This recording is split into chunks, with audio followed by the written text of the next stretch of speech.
اعوذ باللہ من الشیطان الرجیم بسم اللہ الرحمن الرحیم السلام علیکم۔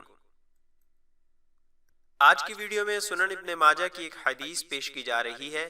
اس حدیث میں بیان کیا گیا ہے کہ رسول اللہ صلی اللہ علیہ وآلہ وسلم اٹھتے بادل دیکھ کر اللہ سبحانہ وتعالی سے کیا دعا فرماتے تھے۔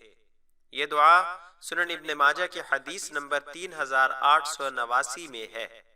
آگے بڑھنے سے پہلے نئے آنے والے دوستوں سے گزارش ہے کہ ہمارے چینل کو ضرور سبسکرائب کریں اور آنے والی ویڈیو سے باخبر رہنے کے لیے بیل آئیکن پریس کریں۔ شکریہ۔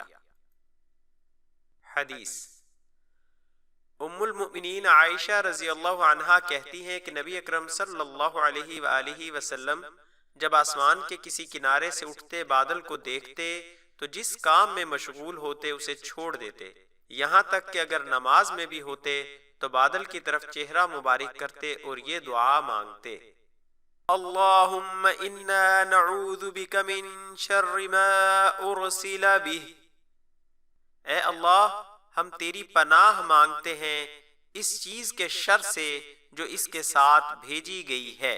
پھر اگر بارش شروع ہو جاتی تو فرماتے: اللہم سیبا نافعا، اے اللہ جاری اور فائدہ دینے والا پانی عنایت فرما۔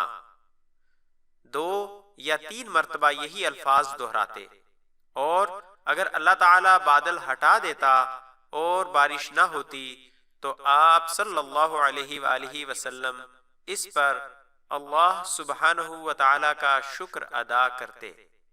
آخر میں آپ دوستوں سے گزارش ہے کہ ہماری حوصلہ افزائی کے لیے ہماری ویڈیوز کو لائک اور شیئر ضرور کریں۔ شکریہ، جزاک اللہ خیرہ۔